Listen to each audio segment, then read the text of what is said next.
6th chapter, beginning with the 24th verse. And it happened after this, that Ben-Hadad, king of Syria, gathered all his army and went up and besieged Samaria. That was a great famine in Samaria. And indeed, they besieged it until a donkey's head was sold for 80 shekels of silver and 1/4 of a cab of dove droppings for 5 shekels of silver. Then as the king was passing by on the wall, a woman cried out to him, saying, "Help my lord, O king." And he said, "If the Lord does not help you, where can I find help for you? From the threshing floor or from the winepress?" Then the king said to her, "What is troubling you?" And she answered, "This woman said to me, 'Give your son, that we may eat him today, and we will eat my son tomorrow.' So we boiled my son and ate him, and I said to her on the next day, 'Give your son, that we may eat him,' but she has hidden her son." Now it happened when the king heard the words of the woman that he tore his clothes, and as he passed by on the wall, people looked, and there underneath he had sackcloth on his body. Then he said, "God do so to me, and more also, if the head of Elisha, the son of Shaphat, remains on him today." But Elisha was sitting in his house, and the elders were sitting with him, and the king sent a man ahead of him. And the king sent a man, but before the messenger came to him, he said to the elders, "Do you see how this son of a murderer has sent someone to take away my head? Look, when the messenger comes, shut the door and hold him fast at the door. Is not the sound of his master's feet behind him?" And while he was still talking with him, there was the messenger coming down to him. And then the king said, "Surely this calamity is from the Lord. Why should I wait for the Lord any longer?" Then Elijah said, going into the 7th chapter, "Hear the word of the Lord. Thus saith the Lord, tomorrow about this time a seah of fine flour shall be sold for a shekel, and 2 seahs of barley for a shekel at the gate of Samaria." So an officer on whose hand the king leaned answered the man of God and said, "Look, if the Lord would make windows in heaven, could this thing be?" And he said, "In fact, you shall see it with your eyes, but you shall not eat of it." Now there were 4 leprous men at the entrance of the gate. And they said to one another, "Why are we sitting here until we die?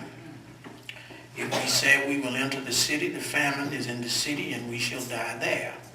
And if we sit here, we die also. Now therefore come, let us surrender to the army of the Syrians."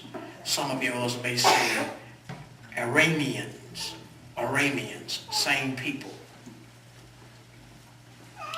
"If they keep us alive, we shall live.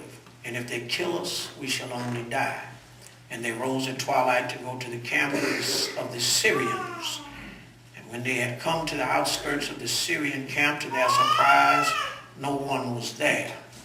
For the Lord had caused the army of the Syrians to hear the noise of chariots and the noise of horses, the noise of a great army. So they said to one another, "Look, the king of Israel has hired against us the kings of the Hittites and the kings of the Egyptians to attack us."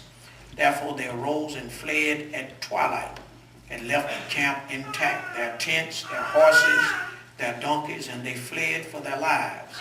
And when these lepers came to the outskirts of the camp, they went into one tent and ate and drank, and carried from it silver and gold and clothing, and went and hid them. Then they came back and entered another tent, and carried some from there also, and went and hid it. Then they said to one another, "We are not doing right. This day is a day of good news, and we remain silent. If we wait until morning light, some punishment will come upon us. Now therefore come, let us go and tell the king's household." So they went and called to the gatekeepers of the city and told them, saying, "We went to the Syrian camp, and surprisingly no one was there, not a human sound, only horses, donkeys tied, and the tents intact." And the gatekeepers called out, and they told it to the king's household on the inside. That's enough. Be seated.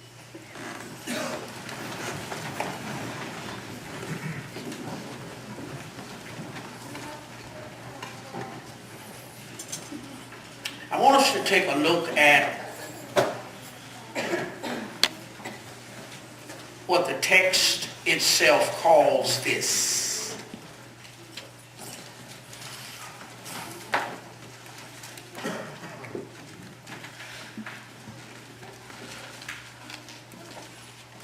In verse 33, this situation is referred to as a calamity.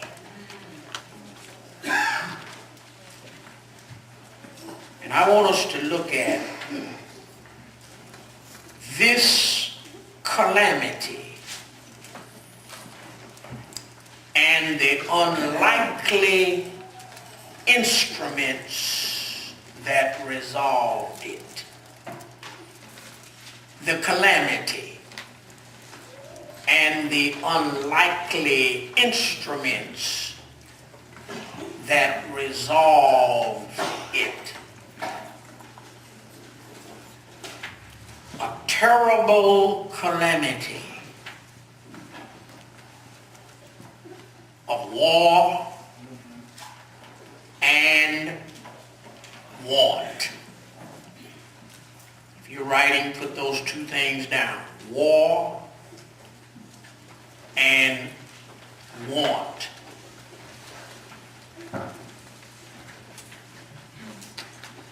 As a war,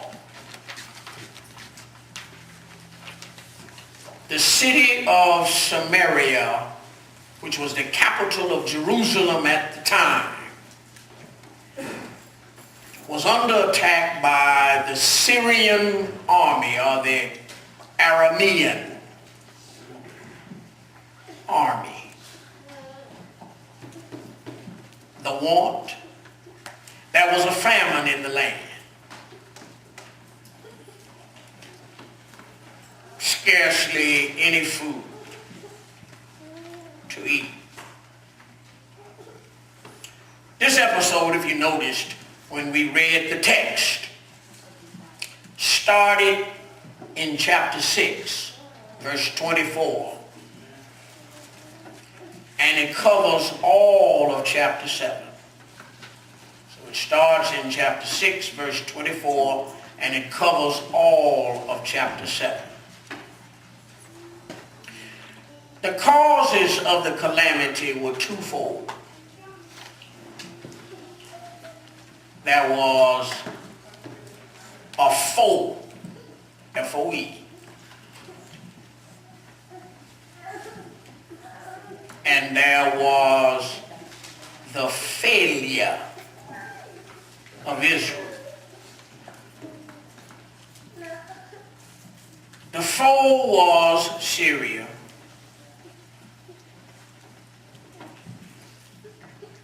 And the failure of Israel was to obey God. Those two reasons